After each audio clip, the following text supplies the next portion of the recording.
All right. Everything should be copacetic. Do people still say copacetic? Am I am I dating myself? Is that something that only the olds say? Because I feel like copacetic sounds like it's like cool, but it's like cool in a cool way. It's not just cool. It's like copacetic. It sounds like medicinal. Uh, Anyway, I hope you're having a copacetic day, Jason. This is Jason Bassler. He is behind one of the people behind the Free Thought Project, Police the Police, and a variety of other excellent projects for libertarians, anarchists, and other people interested in sort of getting different like information than some of the more mainstream outlets would have you believe. And so this is like a sort of a long time coming, long time talking, and lots of correspondence, and also like had me on their podcast like multiple times. And for any of you who know, you know that is a risk, and he definitely saw some of the Yes. blowback from that. This should be a good stream. Like sort of briefly, while I share this out and get this information out everywhere. Feel free to let people know, sort of generally what your origin story is, what your like hero's origin story is, regarding like getting this started, and like what made you sort of spur to this sort of activism. Because Police the Police, for those of you who don't know, is like videos of police misconduct, brutality, etc. And like the sort of the accompanying story told from a decidedly more libertarian perspective. And the Free Thought Project is that, but for everything, including like corporations, banks, governments, etc. So, what got you into sort of accountability? We'll start there. Sure, brother. Well, yeah, thanks for having me on. And yeah, I think I certainly appreciated you being on our show back. What was it? I think it was December, early December, right after Trump was elected. We had a lot to say about that. But yeah, so my origin story, and I'll keep this brief because I certainly have a tendency to kind of go on and on about it. But I was inspired by the Occupy Wall Street movement. I was doing some activism prior to that, but I didn't really have my own ideological foundation as far as my own philosophy, understanding even the difference between Republicans and Democrats. I grew up in the Bay Area, so for me, and I think most people actually, the extent of my political philosophy was basically Republicans are bad, and that's about it. So while there might still be some truth to that, I think there's probably a little more nuance to the conversation. And so, yeah, the Occupy Wall Street movement was kind of the catalyst that kind of woke me up to the realization that, hey, in the age of ignorance, in the age of information, ignorance is a choice, right? So, yeah, Exactly. we have these phones in our pockets, and even back then in 2011, I kind of realized that there was a lot that I didn't know. I didn't have a good ideological foundation. So I took it upon myself to absorb as much information as I could over the next couple of years. Of course, let me remind you that was in the age of the social media golden era, so we weren't worrying about a lot of the censorship and throttling and shadow bans and all that stuff that we kind of deal with now. So it was certainly much more accessible, a lot of the information. And there was kind of an awakening period there. There was a lot of good people with, probably a limited background in journalism, but they were excellent conveyors of a lot of these principles of liberty, a lot of the information regarding central banking, the banking cartels, and boy, so much else. And, it gave me the inspiration that I needed to move forward in my own intellectual journey. And during that time, I also was watching a lot of the protests, which, originated in New York City, but they spread around the entire country. So there was no shortage of YouTube footage of police being very heavy-handed, brutalizing protesters who are at these events, these Occupy events. And to me, it was this contradictory of what I had known and what I had believed. And I know at this point it seems kind of naive to say it, but during those years when I was first waking up, I really thought that police were here, to protect us and serve the community, right? So seeing them get kind of heavy-handed, brutalize protesters. Sometimes they looked, a little bit younger, like myself. Sometimes they were even a little bit older in age. It lit a fire inside of me, and I realized that, hey, like, this isn't something, A, that's supposed to be going on, and B, this is something that's probably going to only escalate and get worse as time goes on. So I pretty much at that point dedicated myself to the police accountability movement. I realized that, hey, like, I have this information in front of me. I have these tools, these free tools using social media, and I could do whatever I can in my power to show up and, be consistent and try to expose a lot of this police misconduct, abuse of authority, police brutality, police violence type of stuff. And so, 2012, I created Police the Police, and it was started as mainly an online organization to archive and document police brutality, police misconduct, abuse of authority. And very shortly after that, it started to blow up. It started to become very popular. Of course, I kind of joined the ranks of organizations such as like Cop Watch and Cop Block, both on different sides of the political spectrum, but they had already kind of established themselves as police accountability associations, organizations, and there was a hunger, there was a demand for police accountability information at that time that wasn't as couched in some of the leftist terminology. And don't get me wrong, I would actually point to Cop Watch being some of the first people that were kind of really instigating and moving the ball forward when it comes to the police accountability movement. There's a lot of credit there that's due. But I think the police state was growing at that point. The militarization of the police was becoming something that was unavoidable. And there became a hunger, a desire for more of this information, more through the libertarian lens. So, social media was our playground, and very short period of time, Police the Police started to grow exponentially, as did Cop Block. We were reaching millions of people every week. We were bringing in thousands of followers. And during that same time, I just met an individual by the name of Matt Agorist, who was working for a website that I was also working for. It was kind of more of like it's called Grow Foods, Not Lawns. I don't know. You've been around long enough, Jeremiah. Probably remember that. But... And I literally tell people the same thing all the time. Okay, so real quick, 30 seconds. Lawns are a symbol of oppression. They literally arise from like feudalism, where you had slaves that could cut your grass that short, and you had enough like power that you could own that much land, that you could just fill it with useless bullshit. And then like you add to that the fact that like having that is a symbol that you don't need to use that land for food, because you have the power, and you can just get the food from other people. Anybody with a lawn is basically like giving the downflow from that statement, and instead of building the community that food sharing would offer, and fighting the system as it stands, they have this lawn in front of their house that they've constantly got to fucking do shit with and do everything to keep it perfect, and it's really just a symbol of terribility.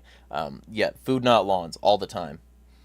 Yeah, great points. Well, even though it was kind of under the, I don't know, kind of within the spectrum of agorism, me and Matt Agorist, we kind of realized that we could do something similar, more focused on police accountability, government accountability, maybe even touching on like the drug war, conspiracy theories, a bunch of different stuff. So we decided to start the Free Thought Project in 2013, and that too, because we already had kind of established our roots within the police accountability movement, that too ended up blowing up. I think within the first year or so, we were within the top 300 websites in the country, which, it's even back in 2013, 2014, that was still a pretty big accomplishment. And it was all organic, man. It wasn't like we were paying any money for ads or to bring in new followers or anything like that. People were just genuinely interested in the information that we were putting out there. And I still think they are. I just think that the censorship and kind of the inversion of, the content that's put on people's news feeds now has been kind of turned upside down thanks to these big tech companies. But 2013, the Free Thought Project launches, and immediately we see success. Immediately we're able to, through ad revenue, build a team of writers. And I think at one point before the purge there, I think we had about 7 or 8 different writers on our team, and people from different backgrounds, people with schooling, people without schooling, people formally trained as journalists, people not. Every single person that was in our staff, our writing staff, seemed to have like one specific thing that they really focused on. So it really helped us kind of branch out in different directions. We were able to also put together a social media team. I think it was in 2017, which, holy shit, that's almost 10 years ago now. But in Old. 2017, I think, yeah, that's the way it feels, certainly. But I think in 2017, we had close to 1 billion video views. So we were reaching people. We were putting the information out there, and we were highly successful. We've even had comparison, like we were going to be the next, Vice News, even though not quite the same, focus on topics and everything like that. But it was kind of the momentum that we had. And of course, Vice has kind of gone way downhill since then. But so yeah, that was, from 2013 to about 2017, we were living our best lives there. Things were going great. We were reaching all types of people, upwards of 40 million a week. I know it sounds crazy. I still have all the screenshots and the receipts and everything. But around 2017, we started noticing that there was more shadow banning going on, more throttling of our reach. And by the end of 2018, October 2018, we were actually removed from both Facebook and Twitter on the same day within hours of each other, and a loss of nearly 6 million fans. And that's pretty much where the story kind of crescendos.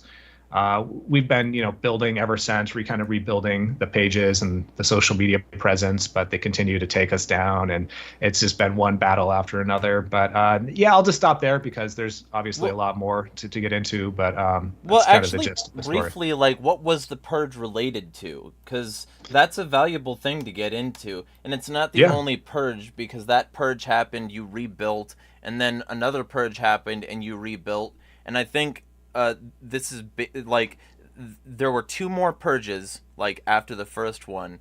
And then you, like, the recent stuff, you got hacked. Indeed. Yeah.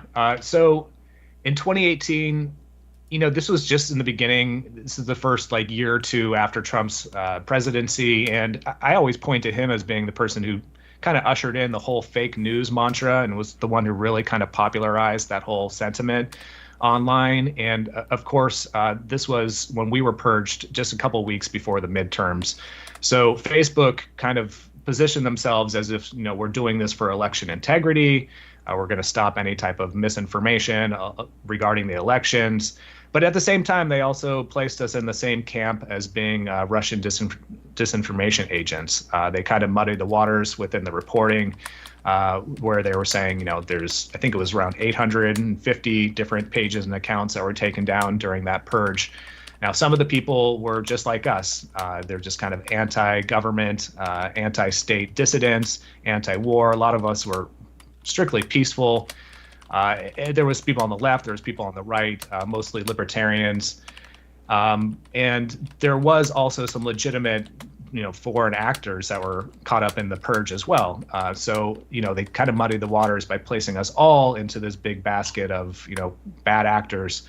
And I believe they had 3 different reasonings. And hey, boy, I'm kind of struggling on the last one. But the first one was spam. They were claiming that we were engaging in spam, which is kind of like a catch-all kind of umbrella term, Yeah, yeah. that they could really apply to anything. Platform manipulation and spam was why Twitter bland me.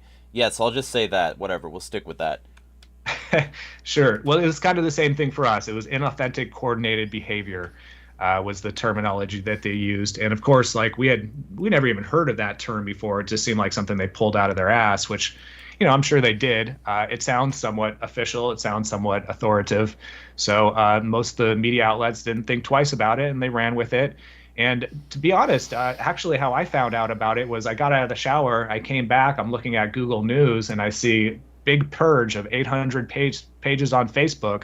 So between the time I had taken a shower and the time I came out was like a 20-minute period or so. Mm. Somehow the LA Times, which was the first outlet that I happened to see it on, was reporting on it. So somehow they were ahead of the curve even before the page owners knew about the whole purge, which, again, just kind of points to the collusion. Obviously, if Facebook and Twitter are both taking you down on the same day, I mean, that seems like pretty obvious Mm-hmm. collusion. Maybe And that's the nobody. coordinated behavior, huh? Exactly. Yeah, absolutely. So, and nobody bothered to mention that at all. And prior to that, there was some coordinated censorship takedowns. I think it was Alex Jones and I think Milo and maybe one or two other people before that. But like we were already kind of expecting it to happen to us. In fact, I think we wrote an article about a month before we got purged, saying like we're going to be next, guys. We need you to help support us because eventually we're not going to have the ad revenue to continue with this operation. And sure enough, we were targeted, we were taken down. And yeah, again, the media didn't seem to pick up on that. It wasn't a focal point. Apparently, it wasn't newsworthy that both Twitter and Facebook were coordinating to take us down. Now, I will give a little bit of credit. There was InfoWars, Tom Woods Show, and Rolling Stone. Rolling Stone. Was kind of the only one that was actually I wouldn't even say in our corner, because if you read the article, they painted us to be conspiracy theorists and these crazies, but they were at least reporting on it. And that was Matt Taibbi at that time when he was still working at Rolling Stone. So, and I certainly give credit where it's due, even though the article was slanted. I mean, it was good to at least get that exposure from a bigger outlet like Rolling Stone. And I don't know if Matt Taibbi wasn't writing for them at that time, I truly doubt they would have covered it. But so yeah, man, it's just been and as you mentioned, it's been a roller coaster ride, ever since then. We were able to, I think, build about 500,000 fans again on Police the Police, and then they took that down. That was Police the Police 2.0. They took that down about 6 months later. The same thing happened with the Free Thought Project. We got up to about 100K. They took that down. So we eventually got up to Police the Police 3.0.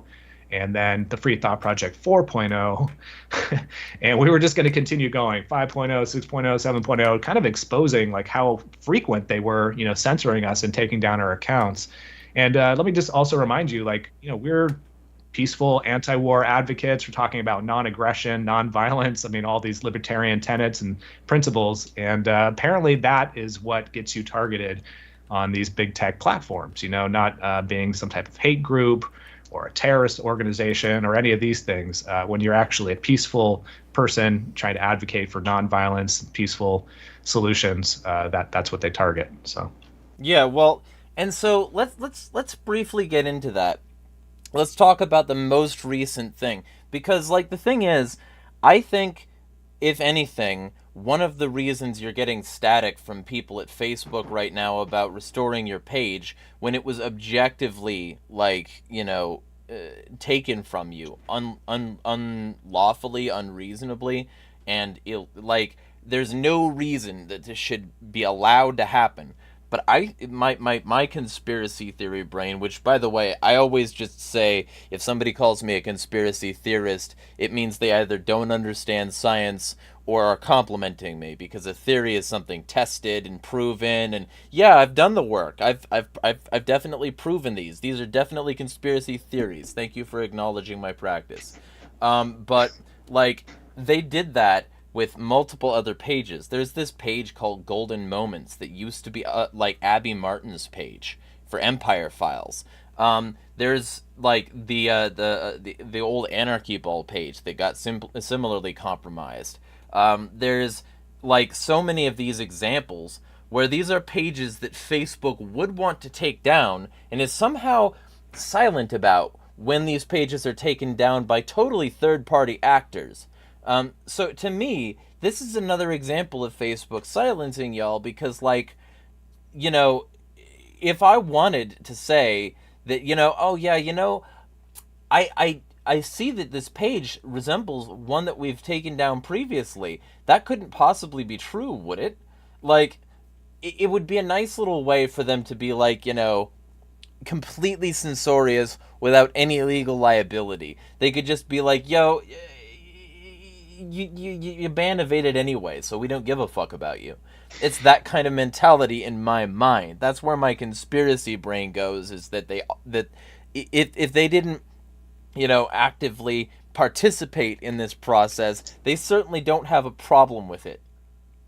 Sure. And I think there's some truth behind that theory, and you're not the first person to suggest that as well. And in fact, I had somebody else close to us, close to the Free Thought Project, suggest that, like, who's to say that the people who hack the pages haven't actually somehow got in contact with the Facebook support team or a couple individuals from it anyway, and maybe there's some type of coordinated inside job going on in that, realm as well. I mean, honestly, it's probably not outside the equation. I know that, we probably both are kind of prone to different conspiracy theory type of ideas, but nonetheless, the way that we've been treated by Facebook, it would lend credence to that opinion, because it has been a total clusterfuck, man, from start to finish.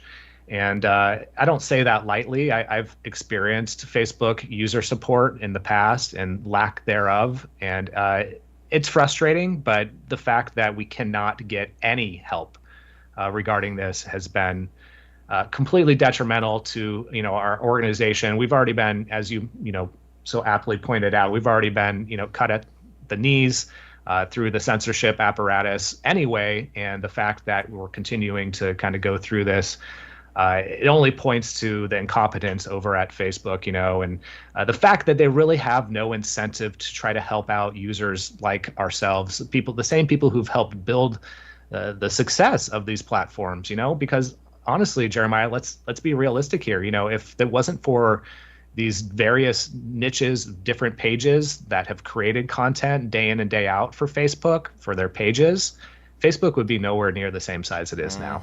And don't get me wrong, I understand Facebook has some useful features to it. Facebook Marketplace is great. The live, the events, stuff like that. I mean, that's all useful, but that's what was kind of the bread and butter for Facebook for years and years. And it was only until they started kind of engaging in the really heavy-handed censorship that people started kind of going elsewhere, and it stopped becoming the hub for information exchange that it once was. But I'll just start from the beginning. We had our pages hacked. We officially lost control of them on January 30th. So, we're over a month now, almost a month and a half. Now, I will dispel the idea that this was some type of hack that was coordinated by Facebook, because that wasn't the case. And this is actually the first time I've talked to anybody about this in depth. It's actually something that, like, I just haven't spent any time and attention on, besides kind of the nominal, like trying to send out a few messages to their user support center and stuff, because dealing with Facebook has been such a pain in my ass that it's like almost like I have PTSD dealing with it. And I'd rather just move forward and move on rather than kind of get caught up in all the games and all the stuff. You go back and forth with their help support, and it's like you just don't get anywhere, So what ended up happening was there was a very complex, complicated phishing scam that was sent to our Free Thought Project website email.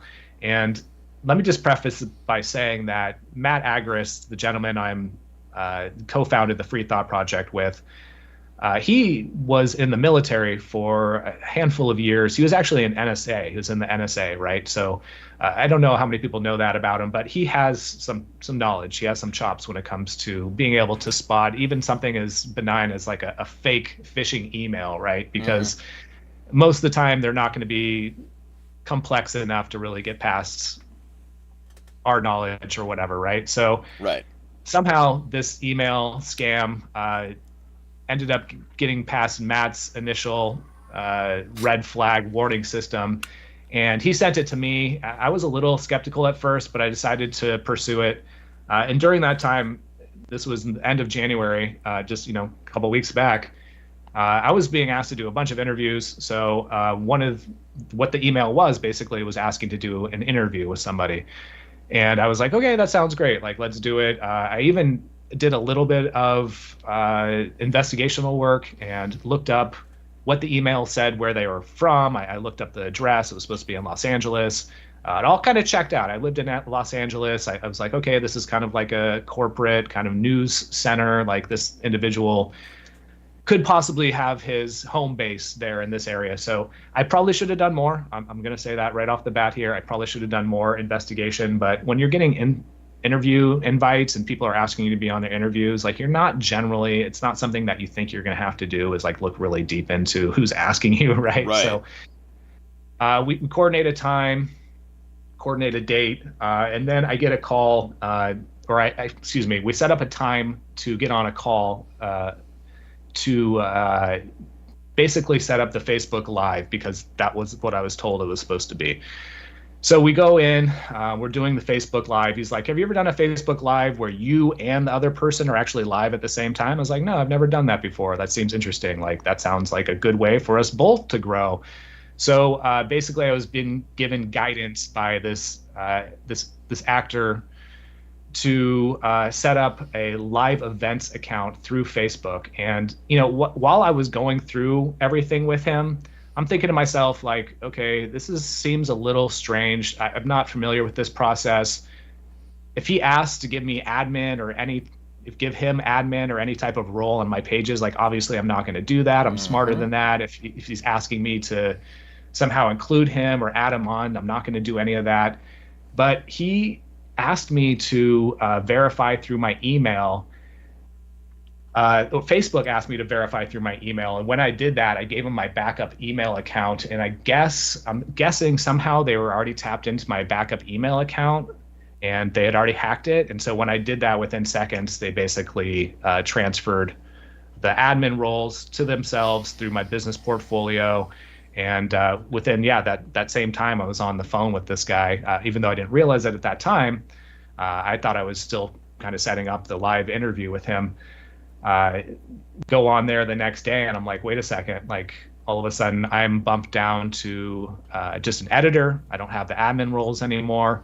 And within the next couple of days, all of a sudden, all these Indian name emails, I can't even pronounce half of them, not trying to be racist, but just all these kind of random names in there.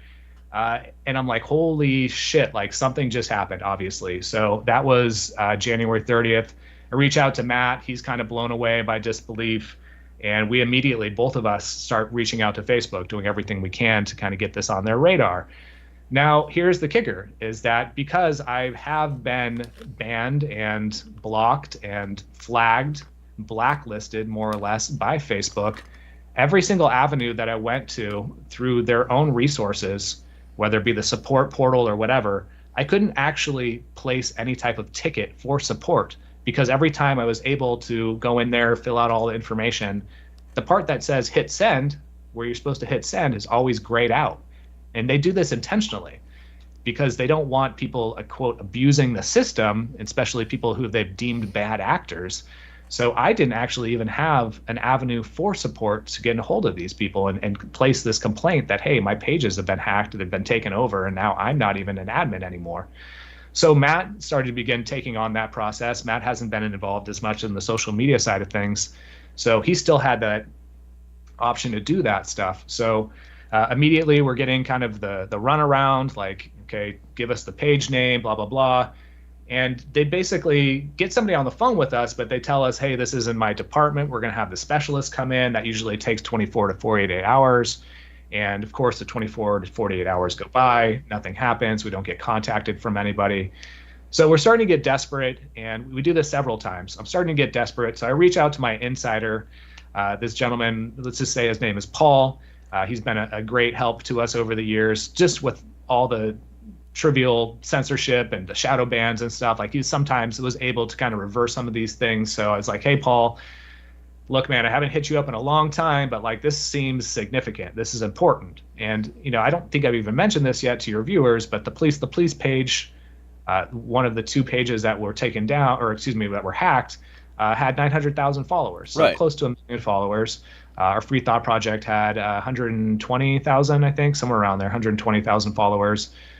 Both were shadow banned for the last couple of years, but as we know, Zuck's supposed to be coming around, supposed to be this libertarian now. He's not going to be censoring us as much, and the fact checkers are going to be gone and all that stuff. Which is hilarious and false, but I actually started using them a little bit more within this past couple of months. We actually started to see a little bit of traction again. It was a miracle, So getting the runaround, reach out to Paul, and Paul is an insider. He works at Facebook, so he's supposed to have this inside avenue to be able to reach into the support Right. and get some help. And in the past, he has been, but now they've downscaled the support team. Apparently, everything's moving twice as slow as it normally would.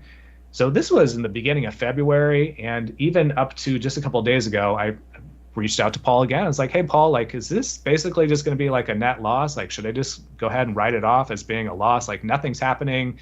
The ball is not moving forward. Like, I can't seem to get any help with this.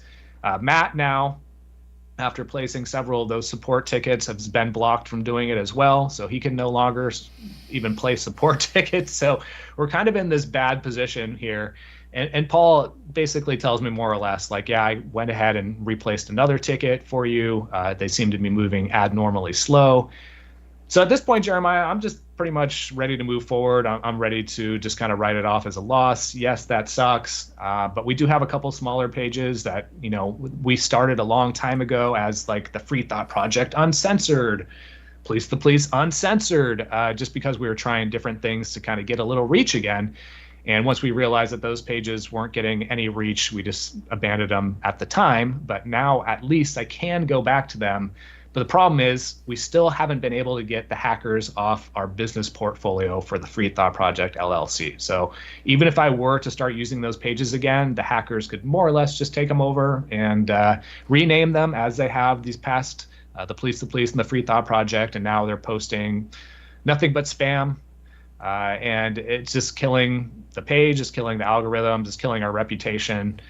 And it's just been bad news all together, all the way around, man. So I could probably continue bitching on about this, but I think that's probably a good place to land. Well, yeah, and because the thing is, like, that's the thing. Like, if Facebook wanted to demonstrate that they didn't give a fuck about, like, the people who actually provide the value for their place, then this is the way to do it, because, like, it shows that for them it's completely interchangeable. Like, one of the things that I really started to notice lately is that the primary content that gets recommended to me, other than admittedly Sonic the Hedgehog content, because Facebook just absolutely throws that every time I log in, but like before that, like, AI is the primary thing that I'm seeing. AI and spam, both of those, like, you know, some rage bait, you know, some, you know, celebrity died, but actually they didn't, you know, something like that. And AI. And those three are the three primary things. And I think Facebook just legitimately doesn't care about the quality of the posts as long as those seem like they're getting engagement, even if the Absolutely. engagement is from AI bots replying to an AI image or an AI video, even if the engagement is, you know, an AI response on a spam post about how, you know, fucking Mel Gibson was actually banging Obama. You know, like, even if it's just some shit like, you know, asinine garbage, they'll still be fine with that because, like, numbers. As long as the Yeah, numbers look good and as long as, like, they won't address the internal problems. They won't solve shit. They won't actually make it a better platform. What they'll do is they don't give a fuck as long as it's making them numbers and making their quarterlies look good.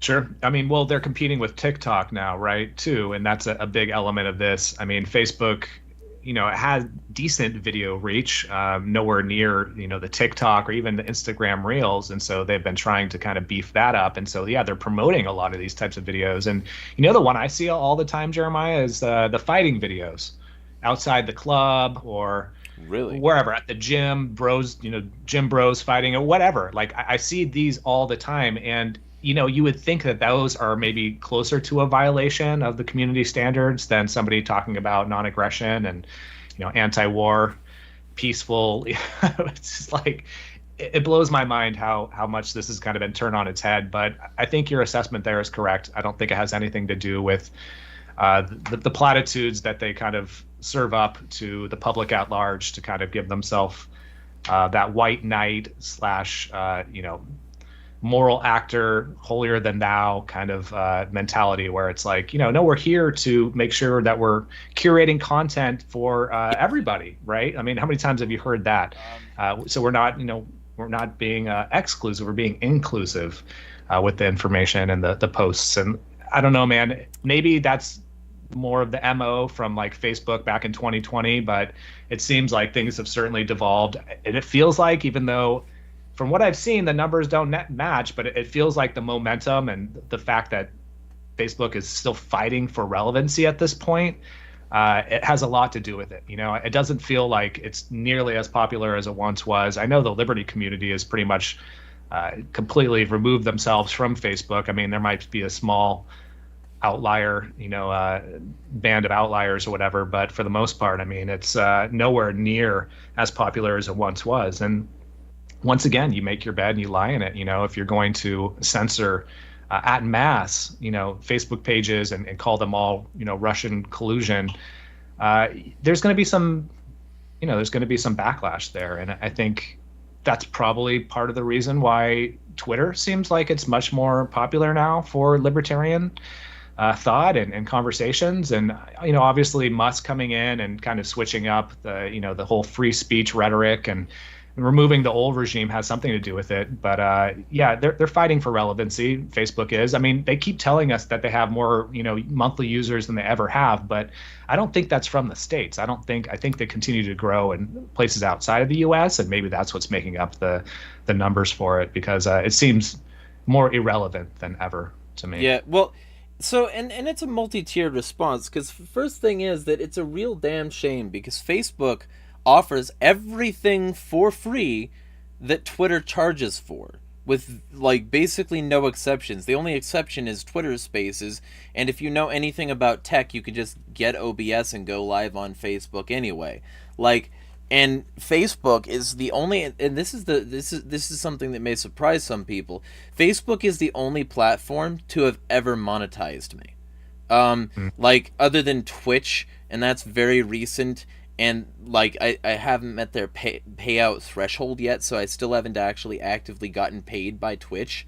Like, and all I'm doing over there is video games. On Facebook, I've been, uncompromisedly, talking politics and shit for years, and for some reason I'm not only not banned, but I'm monetized there, even though I'm still saying the same kind of wild shit that I say elsewhere that got me removed from Twitter for 1.5 years.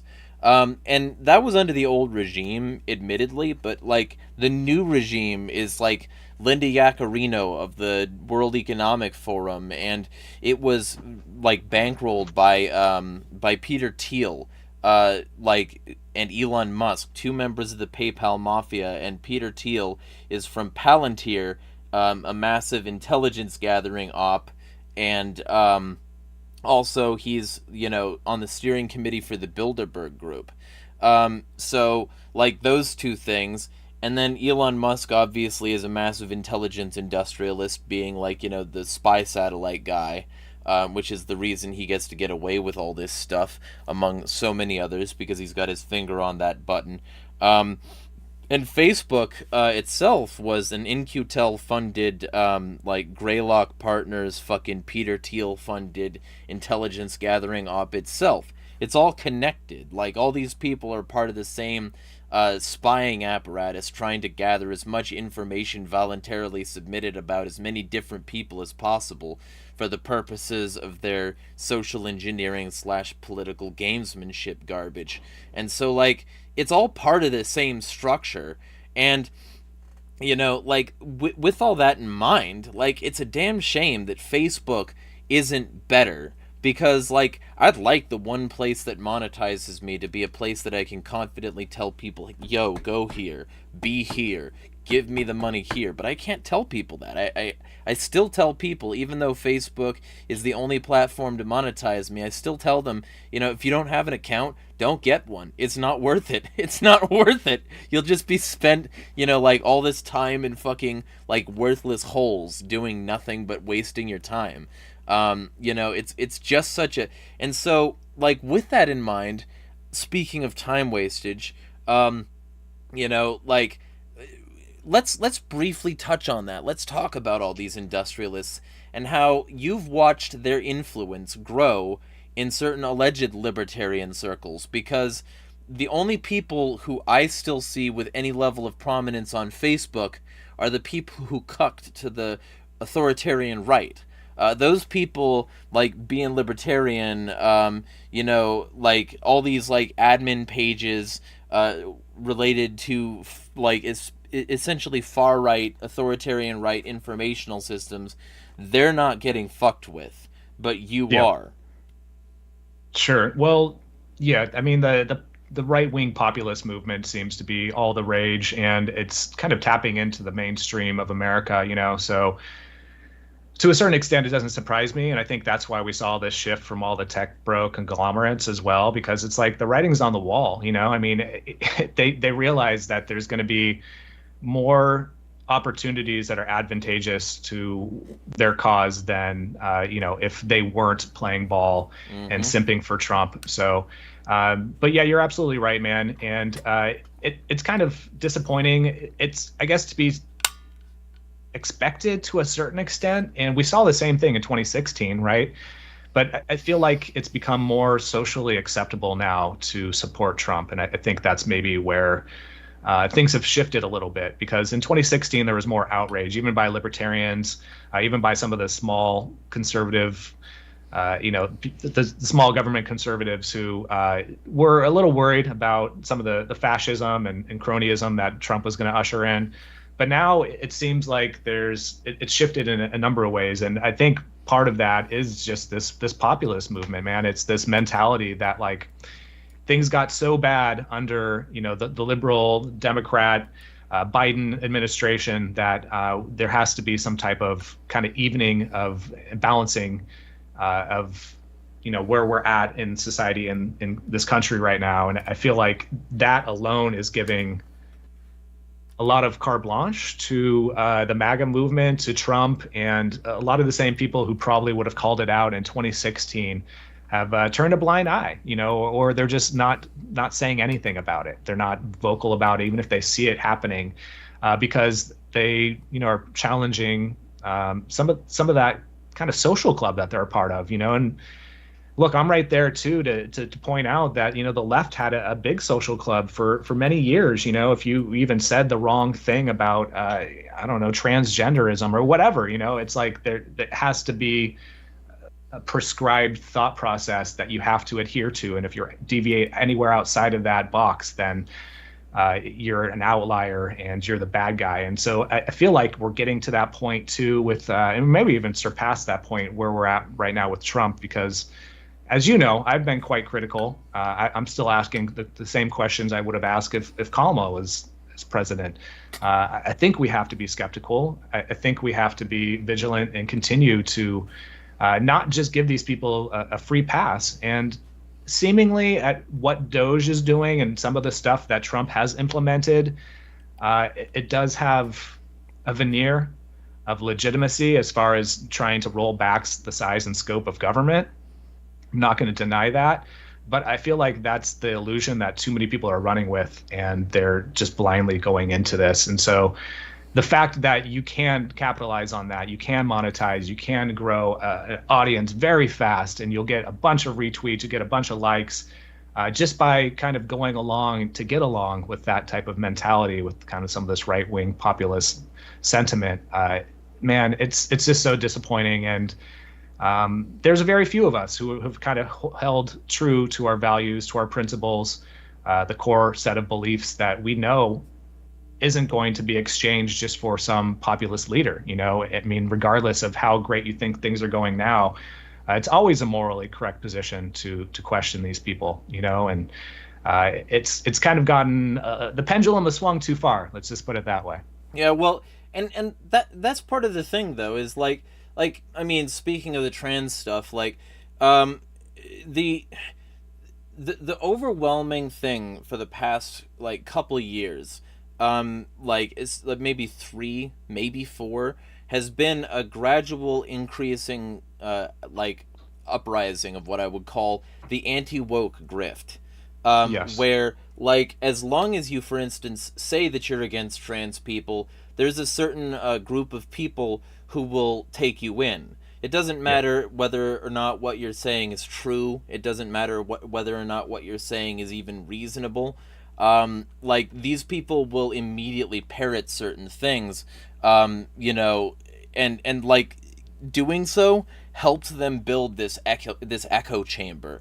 The Yeah. Daily Wire, like, Prager, like, those sort of Ferris Wilks, I think, is the name of the oil tycoon who's behind those, if I remember correctly. I might not be, but those sorts of mentalities, and then the funding sources behind a shit ton of like, other right wing outlets called like the Koch brothers Foundation, that kind of shit. All of that sort of thing, building up things like the Heritage Foundation, which is behind Project 2025. All Yep. of these people, like, extremely closely connected to people like Peter Thiel, and like, all these big tech, big bubble people who are, like, very much like, trying to force their sort of technocratic dystopian vision on the world. They love the idea of us fighting each other. They love the idea of us going against the common person, whether that person be, gay, straight, black, white, Mexican, Asian, China virus, whatever. Like, whether it be like trans, cis, like, anything that they've got us going on is ultimately designed to distract us and push us away. But the anti-woke grifters latched onto that, and the Trump crowd is full of those people. Like, libs of TikTok, Chaya Raichik is a massive Zionist shill, and she's totally okay with bombing kids. But as soon as, like, a boy is in a dress, she'll call the parents a groomer. Like, it's amazing to watch. It's amazing to watch these blood-soaked warmongers pretend to care about the kids. It's Yeah. amazing to watch people like Trump talk about genociding Gaza and replacing it with a resort, and posting statues, like posting AI videos where he's literally a golden god in a statue, like the golden calf that the allegedly Christian MAGA crowd is supposed to oppose. This false prophet, this antichrist figure in, like, both Trump and Elon Musk, these anti-woke grifters are totally fine with all of that as long as they can, push forward their cult. They Yep. ignored so much anti-Christian shit he did in order to hold, like, rallies like Rescue the Republic and pretend that he was the second coming of George Washington and Jesus at the same time. And they have to ignore all the shit that these people do in order to pretend that they're on the right side. And then they get massive amounts of money for it, so why wouldn't they keep going? So it's like that. It's, to me, it's all part of the same ecosystem, where they Yeah. will ignore, like, the active ties to these alleged globalists that they're supposed to oppose, the deep state swamp. They'll ignore it because it's convenient to do so. We've got the literal people behind Palantir, fucking an intelligence thing that is named after a crystal that lets you see everything in Lord of the Rings, I think it was. And that guy's saying that he's here's a real thing. He wrote a book. The guy behind Palantir wrote a book advertising Palantir, and he quoted the Bible talking about letting your fruits speak for themselves, letting your fruits be known. By your fruits you will be known. To talk about how the output is acceptable even if it's military weapons, and he also used it to defend Henry Kissinger. These people are evil, psychotic, Sure. murderous, blood-soaked psychopaths, and the right loves them. Well, and that's why I don't feel bad kind of pushing back against a lot of this stuff because, while I am trying to stay generally optimistic, I don't think it's maybe the healthiest mindset to be blackpilled. What you're really highlighting there is that this is just a social club. It's not a principled political movement, and there's no logical, moral, intellectual consistency there at all. It's whatever the flavor of the day populist position is, that's where you're going to jump on.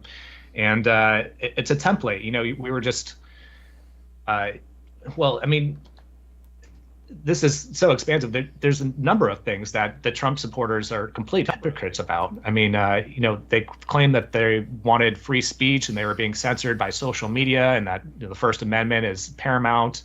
Yet they're completely silent when Trump talks about deporting critics of Israel. Right? Nobody's saying a word. Free Mahmoud. ICE, yeah, well, yeah, and ICE just recently put out a call for contractors who use facial recognition so they could actually scan social media for people that are speaking negatively about Israel. I mean, these are serious, implications here. These are serious. This is all serious. This is all very serious, and it seems like people just like are turning a blind eye. I mean, the same thing that you were talking about with the World Economic Forum. I mean, the transhumanism side of things that, WEF used to speak about, like that was completely taboo.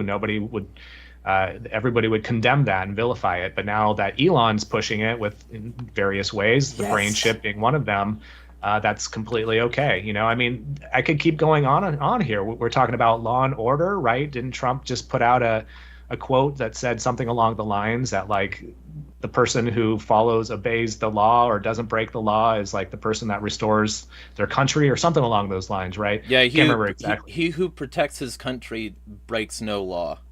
Right, that's it right there. But then, we're giving exemptions to the police. We just got rid of the National Accountability Database. That was, 3 years in the making. I mean, being somebody in the police accountability movement, I could tell you that for years and years, we were calling for a national blacklist.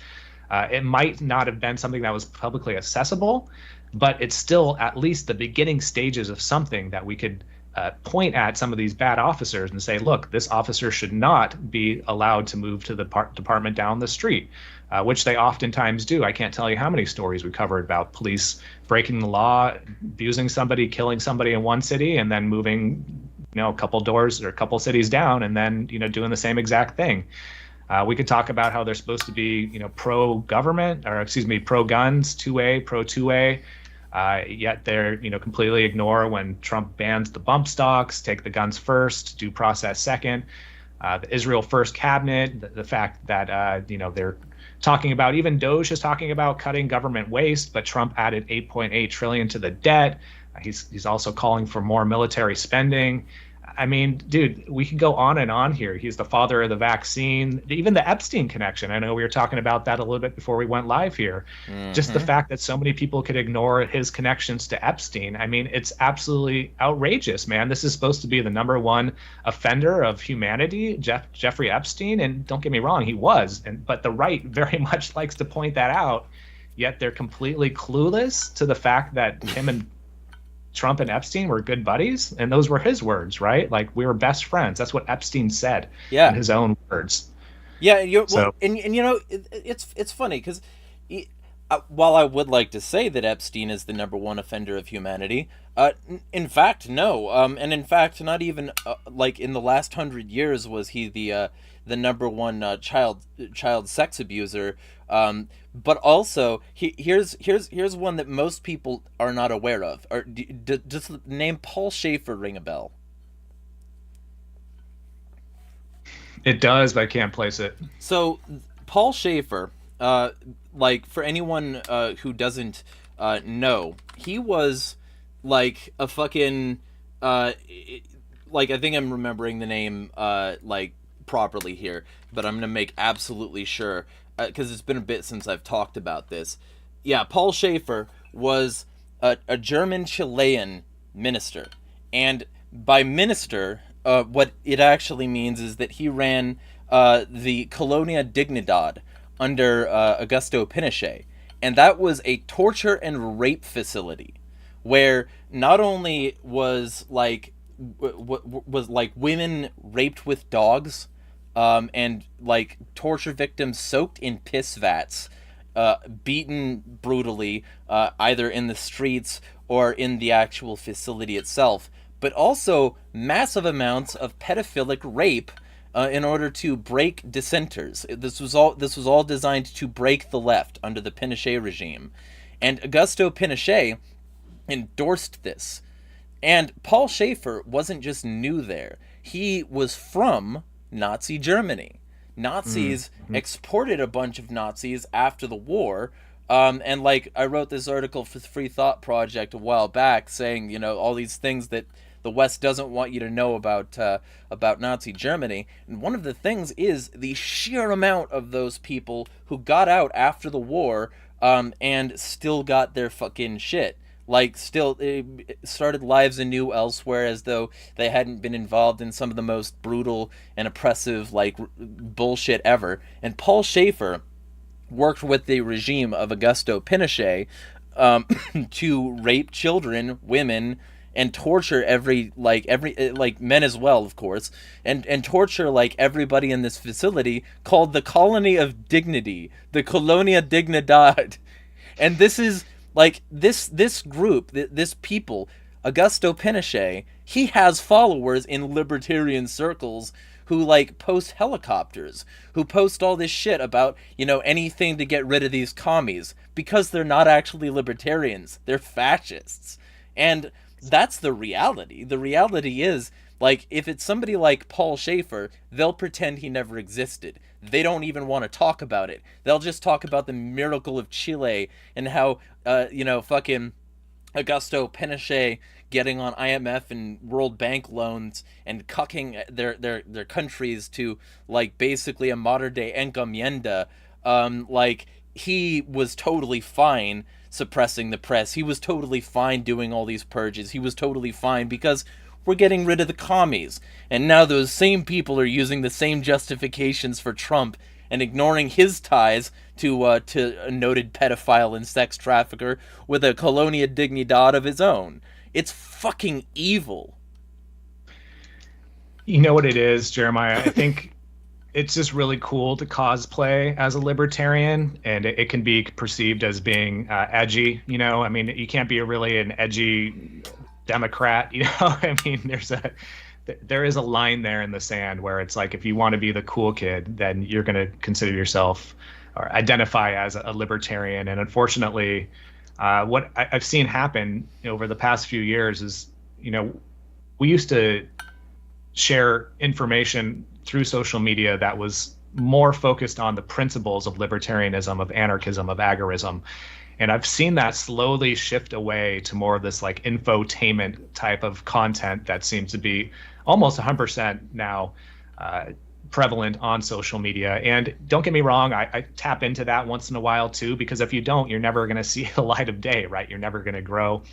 But I'd still try to interject a lot of the philosophy in there, because that is what is so important. And that's where we really have our foundation. That's where we have our moral foundation, our intellectual foundation, our logical foundation. Without those things, then we're just cosplaying, And I feel like there's a surgence of people who are okay with just cosplaying, because look, the people they surround themselves with are cosplaying too. And I don't think it's a secret that, the libertarian cultural values have really shot into prominence over the past couple years, in more ways than just one. So the fact that we are winning these culture wars to some extent really does give people that incentive and motivation to want to be part of the libertarian tribe. But unfortunately, they're uneducated, or they're actively not participating in upholding the principles that are involved with libertarianism. And, as much as I have been friends with people like Mike Heiss and the Mises Caucus over the years, that part of it has been really disheartening to me, that we're okay with making the exceptions for the lesser of two evils, and not only making the exception to vote for Trump, but actively continuing to justify and defend the reasoning on his behalf for a lot of these heavy-handed, unconstitutional, almost fascistic policies and laws that are being kind of mandated, and at a breakneck speed too. Let me remind you, his first month and a half here of Trump's presidency, I mean, he's been on like overdrive writing all these executive orders. And in my opinion, that's on purpose. Yes. Because you cannot mount a defense, a logical defense, or even any type of defense if it's one executive order after another. I mean, it's moving so fast that by the time we start talking about the fact that Trump got rid of the police accountability database, he's already on to clear cutting 100 million acres of forest. So I mean, I don't know if you happen to see that one recently, but like things are happening super quick. So, I just to finalize this thought here, I just had a tweet that went out a few days ago that said something along the lines of, the conspiracy theorists are cool. Don't get me wrong. I love conspiracies. They're fun. They're entertaining. They're engaging. And now that they're going more mainstream, we cannot allow ourselves to be distracted by them. We need to continue on the fact that there are solutions out there. And it starts with natural law. It starts with voluntarism.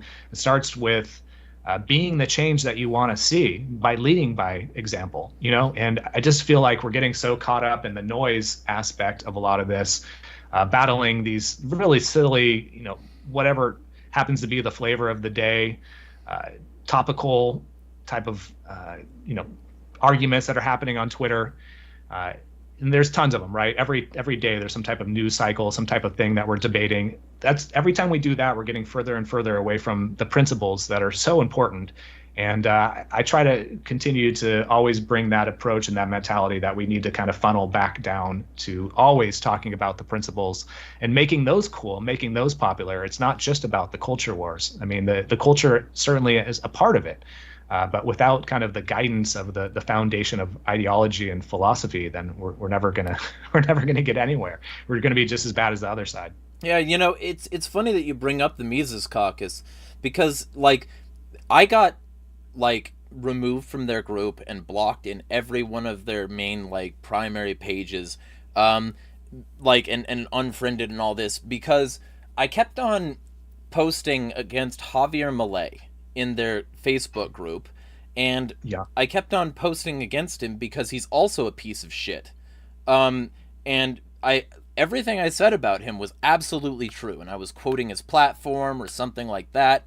And one of the things that he did, was ban masks at protests, because he wanted to scan their faces and either arrest them or remove their government benefits if they protested against his government. That's exactly what Trump is doing. He's saying, if you oppose my administration, your state won't get FEMA aid. If there's a disaster, you won't get federal funding for your schools. You won't get anything for your programs. Nothing if you oppose me. It's a king mentality from somebody who identifies as a king. And like Javier Milei was doing all that same kind of stuff as a sort of prototype to like whether or not Trump would be accepted if he was also towing the New World Order's agenda, but with a gold and black aesthetic. And now he's doing the same exact things here in America. And I was removed from all these libertarian things because I, instead of just taking that and taking it as like, oh, you can talk about anything else, but as soon as you go against Javier Milei, we're going to decline your posts. It happened with post after post after post. I think like after post 9, I was pretty sick of it. So I put out this video. I was like, Biden did what to our money? And the thumbnail was one of my standard mentally ill thumbnails, and it was Biden on a throne, and it was all evil and whatever. But the thing faintly in the background of the thumbnail was an Argentinian flag, and that should have been a sort of tell to anybody to maybe look a little deeper. And the thing that I did was I introduced the video with all these terrible things that Biden is doing to our money, and I just listed all these things that Javier Milei was doing, and I said, well, that'd be a shame if that was not Biden but Javier Milei. And like that video, apparently whoever was screening posts didn't check it, because that video got through, and then not 48 hours later I was banned, and everything was, and like that was the moment I really knew, like, because before then I had already caught flack because I said that the Mises Caucus was platforming child predators like Scott Ritter. I was already catching flack for saying maybe we shouldn't be helping pro-war people who want Russia to win. Maybe don't let Ukraine win. Maybe we shouldn't take either side in this war. Maybe no foreign entanglements. Maybe we shouldn't be like aligning with those people for Rage Against the War Machine, which was always a farce. Or Humanity for Peace, or any of these number of these other things that have like been basically tanky fucking organizations that the libertarians have only been allowed like a ride on the coattails of. And all of that combined with the fact that libertarians are like almost universally supported by people like the Kochs, who Fred Koch was a Nazi, like he worked with Hitler directly to help him with money and metals, and oils. Sorry, not metals. That was Bush. The grandfather of George W. Bush and the father of George H.W. Bush was also a Nazi. Like, all these people were connected to Hitler, helping Hitler, and now they're controlling the libertarian movement. Agorism, Konkin, he warned about this shit. He said that these people were not our friends, and we shouldn't let them puppeteer our movement, and that's why the Libertarian Party itself has always been a fucking farce. And he was right, and it's proven now, and it's doing the proof right now.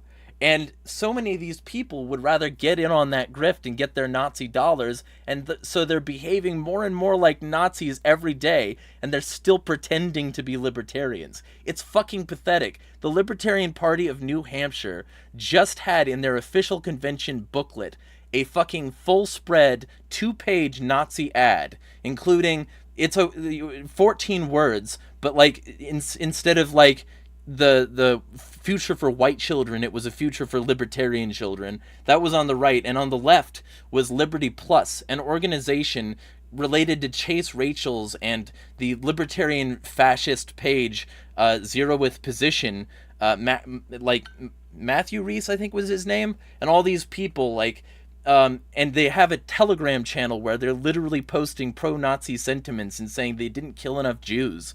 And all this stuff, like, that's what the Libertarian Party is currently advertising for. This is insane, but these people have no actual ties to real principled libertarianism, so they're totally fine selling out. Yeah. I mean, the trending is contagious, man. And if you see some momentum behind a certain sentiment, social media is kind of that type of beast where it's like people are just going to pick up on it. And I don't think it's for, I mean, it's not everybody who has the same concrete dedication to their principles and values that we do, unfortunately. And social media is still such a new phenomenon that I don't think people are going to pick up on this for quite a while, that you can tap into some of this stuff, make a name for yourself, and become an active influencer, making thousands of dollars by preaching and promoting this type of stuff.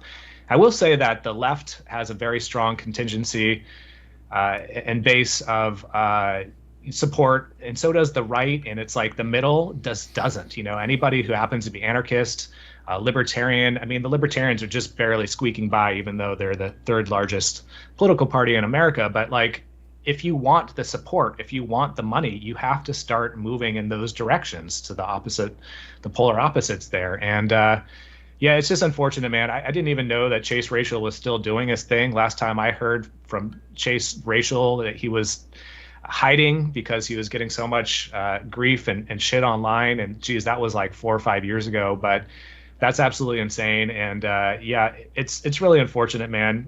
I think the whole Javier Milei thing, while I was trying not to be overly critical at first, I actually, when he first won the presidency, the election, I was in support of it. I was really kind of amped up and surprised that an anarcho-capitalist could actually win an election of that size. And so I felt like this was going to be our breaking point, where anarcho-capitalism, anarchism starts to become less of a taboo.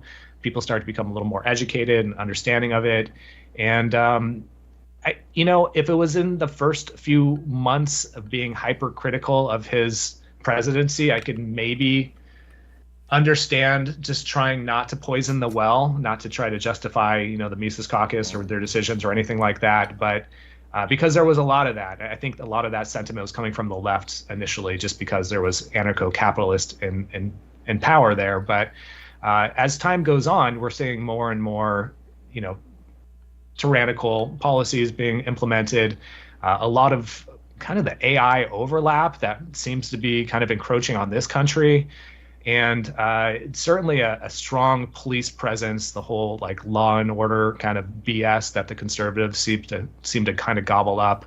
Milei is definitely sitting on those things and kind of riding that wave. But I don't, as far as, my current views and beliefs, as far as where Milei is at, like I'm certainly not supportive of how the whole technocratic push has been kind of spearheaded within Argentina. And it felt like that was maybe the test drive, like that was kind of the test run to push it into different countries, including the United States. So, and we have seen, as you pointed out too, Trump and Milei are friends. Milei seems to love Trump, and Trump seems to be taking some notes from Milei's playbook right now. And I guess we'll just have to see where this leads in the future. But it doesn't look good, And as much as Milei seems to be trained as an economist, and an Austrian economist at that, when it comes to a lot of these other policies,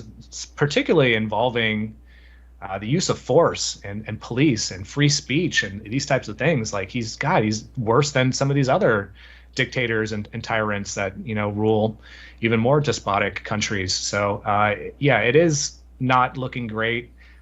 In fact, for last couple months, we would ask guests who happen to be familiar with Milei and some of his policies, like, is he somebody who we should be supporting, or is this somebody we should be critical of? Like I feel like, again, just because he's waving the yellow and black flag, and he carries a chainsaw and has this kind of appeal in that sense, it doesn't mean that we just turn our blinders on and we just forget about everything else because our team's quote winning now, so. That mentality does seem contagious. It doesn't speak to critical thinkers. It's more speaks to the tribe mentality. But let's be honest, like that's the majority of what politics is. Mm-hmm. So we're the outliers in this scenario. Yeah, and whether it be Javier Milei or Giorgia Meloni, the literal Mussolini club fascist who said that he was a great leader who loved his people, or whether it's, Elon Musk loving the both of those people, he supports Meloni, or AfD, Alternative für Deutschland, which is a fascist organization that routinely blames minorities and immigrants for literally every problem that Germany has, despite that not being the actual problem. The same playbook is being done in Argentina. The same playbook is being done here. The same playbook is being done in so many places. And there are some people dumb enough or evil enough to support this still. And Javier Milei and his AI facial recognition superstate is just a component of it, because anybody who could condone what happens in Israel, which Javier Milei did, he said, I'm fine with everything Israel is doing.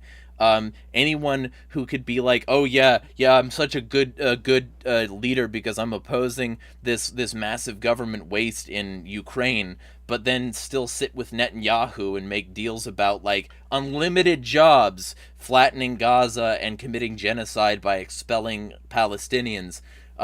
Like that kind of mentality is a blood-soaked mentality that pervades the world. And the reason people are okay with Israel is because they're the largest forward operating base for Western hegemony in the region. It's not because Israel has awesome politics. They don't. Yeah. It's not because they're actually liberal. They're committing genocide. That's not how liberals should operate according to a Misesian perspective. Like they're genociding people. So like it's because they are like okay enough with our policies that there's intertroop training and cop training there as well. There are cops who get trained in Israel. There's intelligence sharing. There's all this stuff, and Israel gets to be the biggest forward operating base over there because like that's what it really is. It's a vassal state. It's a country base. It's like U.S. imperialism gets to have this giant cluster of land that grows every time it wants to, gradually shrinking out the Palestinian people for many, many years. And that's considered okay, not because the Palestinians are so demonstrably worse, but because Israel is helping the U.S. maintain and assert regional dominance. And as long as Israel is there, they have a stockpile hidden under an iron dome that's backed by a military that does what they want and helps their military do what they want and helps their police do what they want domestically and does like it has like so many intelligence firms that are linked to US feds and all this stuff. That's the Israel that's real, not the Israel that Trump wants to pretend it is, which is some like awesome liberal homeland that's actually so much better than Hamas. You know, it's not. It like I mean, fucking, I'm not a Hamas supporter. You know, and I'm not like I'm a natural born citizen with like natural white parents, so you can't deport me. But like unless he really wanted to try some shit.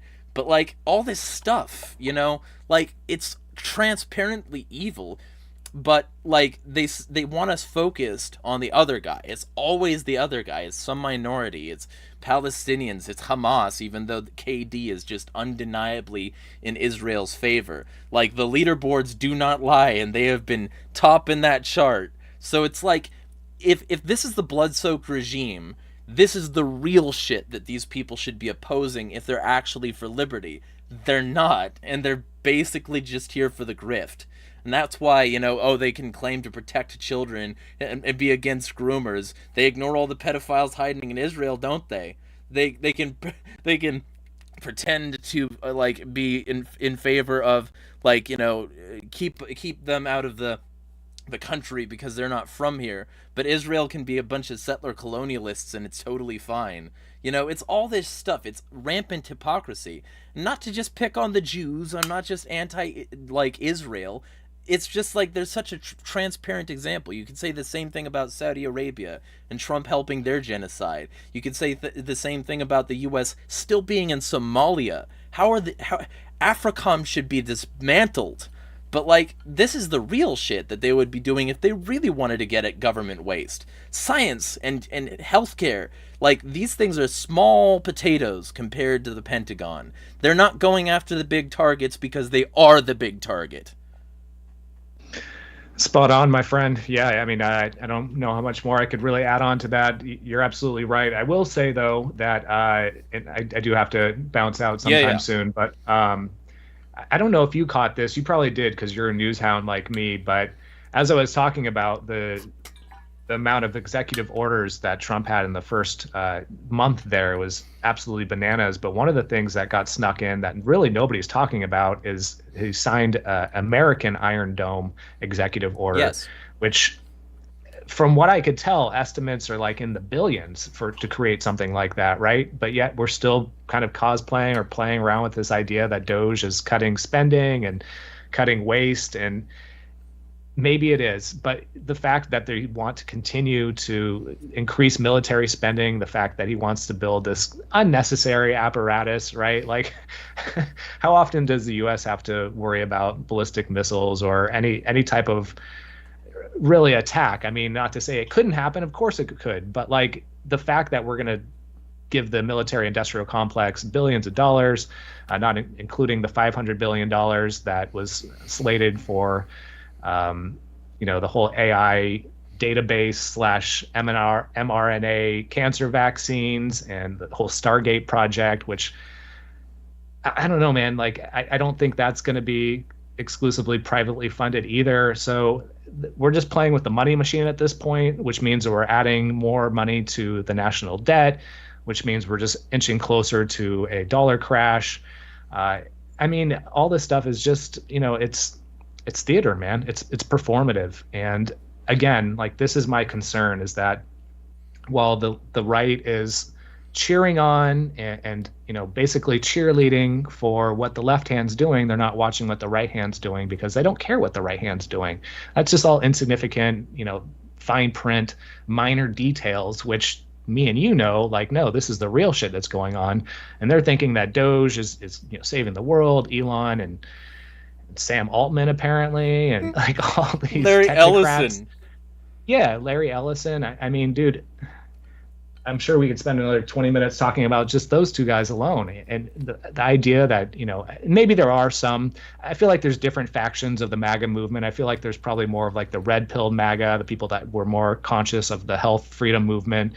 during those years. And then there's just kind of like the diehard loyalist MAGA who just doesn't care. They're just cheerleaders, essentially, you know? Yeah. But it doesn't feel like, you know, many of those people really are paying attention to what the right hand's doing. And this could be much worse than anything that Biden's done.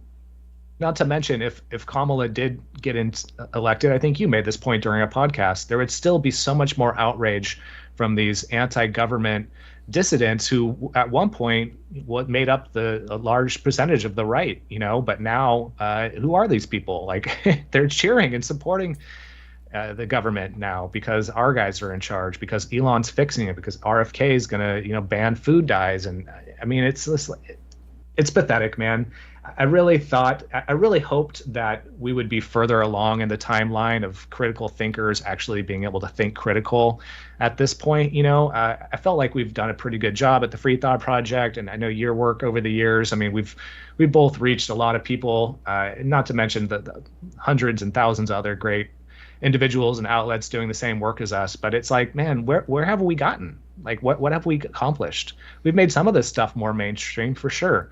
But if we're not, again, focusing on the principles and the morals, then we're not getting anywhere, you know? Right. Yeah, and so, because I know you got a book, briefly, there's links in the description, and those links in the description will take you to every current page that you still can access Real Free Thought Project and Police the Police shit at. You can also access Jason Bassler's Linktree. And like, I hope all of you do, because it's still a great outlet. It still does great work. That all of this stuff is still great. So I like, and in a real great way, not in a make America $7,000. But I got a slight I think I accidentally opened another tab. There we go. All right. So yeah. So in a real great way, not in a make America great again kind of way. But like the general gist of it is like, these people, like, if they truly wanted to be dissidents, they would have opposed Trump to start with. They never would have fell for it, because they would have known enough to know that he was already planning all of this in his previous administration. This was all under the books already, and he was already in 2019 monitoring anarchists. And he was already saying that, you know, libertarians and anarchists were the threat, and they should be monitored and controlled, and their movements should be suppressed. And now he gets to do all of that. He has literally, his administration has unprecedented informational access and asymmetry. He has concentrated power and information under the guise of transparency and efficiency, by getting these people to come in and collect all of this information on the same hard drives. He's basically essentially cut through the red tape that would have stopped any level of tyranny that might have potentially been doable by him, and now he's doing the tyranny that he's always wanted to do. And this is something that people should be opposed to, but they're not. And the reason they're not is because they're sold out, and have been for a significant period of time. So that's the kinds of things that we should be talking about. And I do hope that at some point we can all get on board with this, because the sooner we can do this, the sooner we can isolate under real unity against the state, left, right, anarchists. As long as you're, you know, fighting the system, we want you on our side. Trans, cis, black, white, Mexican, Asian, whatever you have, LGBT, straight, Christian, Muslim, Buddhist, whatever we are, we need to fight them.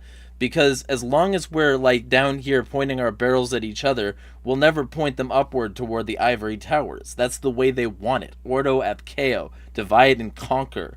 They love this shit. Their problem, reaction, solution model has got us all on this propagandized newsfeed. And that's what we need to oppose, because if we never oppose this, we will never smash the fucking state. Now I just need to find the window because I accidentally lost it. That was a great closer, man. Yeah. Powerful words. And yeah, I agree 100% with that. So great summarization of what we ought to be doing. I'll probably just end it on the actual like streaming software because I can't find it on the other one. It'll be awkward ending, but Everybody check out Jason Bassler. Links in the description.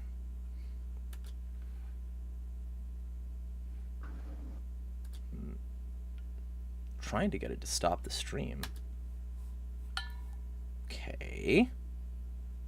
Or I could just end my streaming software. I guess that'll work. I don't know why it's all fucking up at the same time. The feds they decided they wanted this to be the end to the thing.